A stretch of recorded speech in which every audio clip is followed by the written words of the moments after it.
Assalamualaikum warahmatullahi wabarakatuh. Saya Umi Halfida Kalam, NIM A1H1202027, jurusan PG PAUD Universitas Halu Oleo. Pada kesempatan kali ini saya akan memaparkan intisari dari materi bab 1 sampai bab 5. Bab 1. Ruang lingkup filsafat ilmu. A. Ilmu sebagai objek kajian filsafat.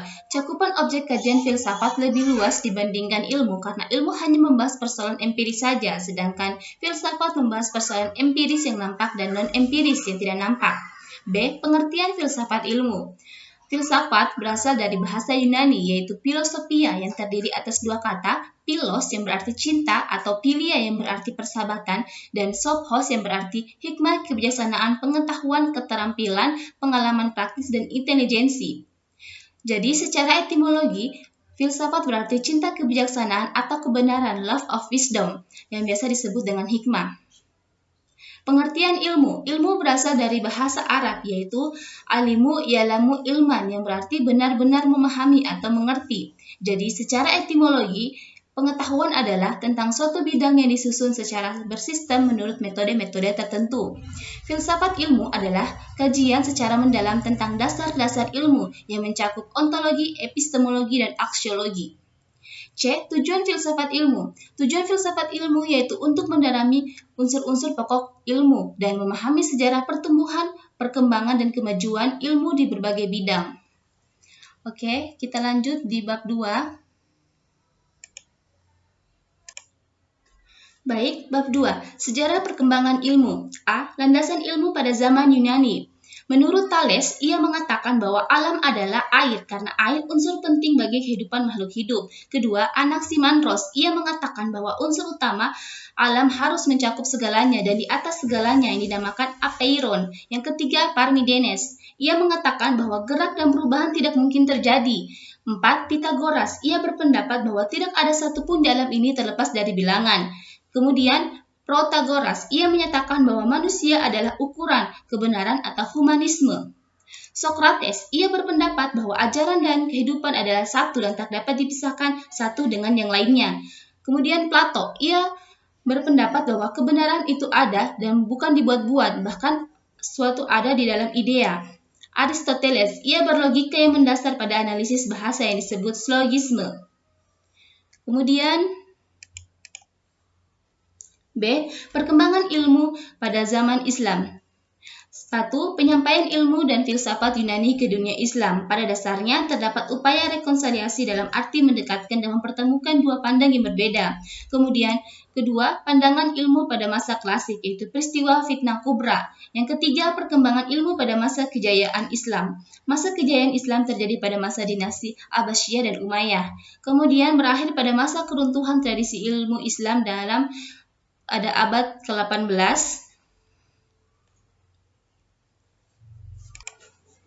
Kemudian C. Kemajuan ilmu Renaissance dan modern. 1. Masa Renaissance, yaitu pada abad 15 dan 16 Masehi, yaitu zaman yang menyaksikan dilancarkannya tantangan gerakan reformasi terhadap keesaan dan supremasi gejala Katolik Roma. Kemudian kedua, zaman modern, yaitu zaman modern adalah zaman yang diawali oleh dua orang sarjana, yaitu Isaac Newton dan Leibniz, di mana dari mereka lahir teori gravitasi, perhitungan kalkulus, dan optika. Yang ketiga, ilmu yang berbasis nasionalisme dan empirisme. Rasionalisme adalah paham yang menalar sesuatu dengan penalaran deduktif. Yang kemudian B, penalaran empirisme, yaitu penalaran yang menggunakan penalaran induktif. 4. Perkembangan filsafat pada zaman modern. Pada abad 20, aliran filsafat banyak sekali sehingga sulit digolongkan karena makin eratnya kerjasama internasional. Kemudian pada abad 29, muncul filsafat antipositisme dan tidak mau bersistem realistis menitikberatkan pada manusia, pluralisme, antroposentrisme, dan pembentukan subjektivitas modern. D. Kemajuan ilmu zaman kontemporer. Zaman kontemporer adalah era tahun-tahun terakhir yang kita jalani hingga saat ini. Beberapa contohnya yaitu santri priai abangan, munculnya teknologi rekayasa genetika, dan sebagainya. Kemudian kita lanjut di bab berikutnya, bab 3. Pada bab 3, pengetahuan dan ukuran kebenaran. A. Definisi dan jenis pengetahuan. Secara Etimologi pengetahuan berasal dari bahasa Inggris yaitu knowledge, dan secara terminologi pengetahuan merupakan hasil proses dari usaha manusia untuk tahu. Jenis pengetahuan yaitu 1. Pengetahuan biasa, pengetahuan ilmu sains, pengetahuan filsafat, dan pengetahuan agama.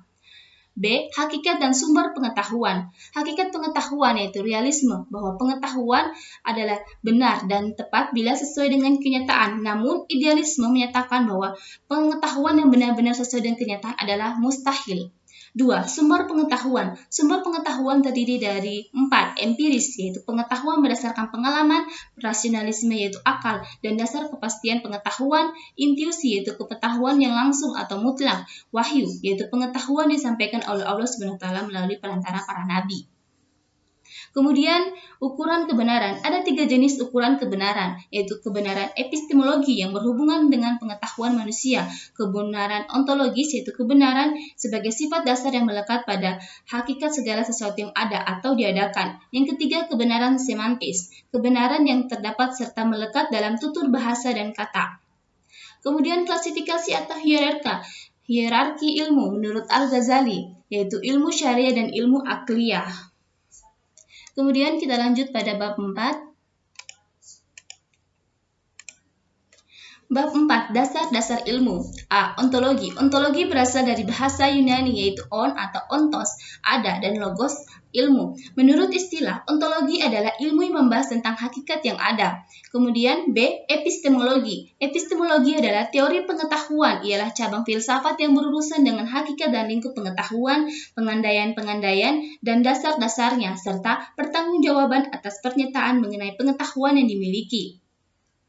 Pengetahuan yang diperoleh oleh manusia melalui akal, indera, dan lain-lain mempunyai metode tersendiri dalam teori pengetahuan.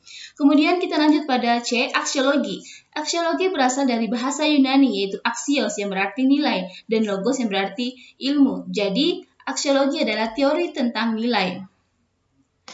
Nilai yang dimaksud di sini adalah nilai yang dimiliki manusia untuk melakukan berbagai pandangan tentang apa yang ingin dimiliki. Teori tentang nilai filsafat mengacu pada permasalahan etika dan estetika. Kemudian kita lanjut pada bab 5. Baik, bab 5. Sarana ilmiah. A. Bahasa. Bahasa yang digunakan sebagai sarana komunikasi antar manusia, tanpa bahasa tiada komunikasi. Bahasa sebagai sarana berpikir ilmiah, dan bahasa juga merupakan bahasa ilmiah dan bahasa agama. B. Matematika.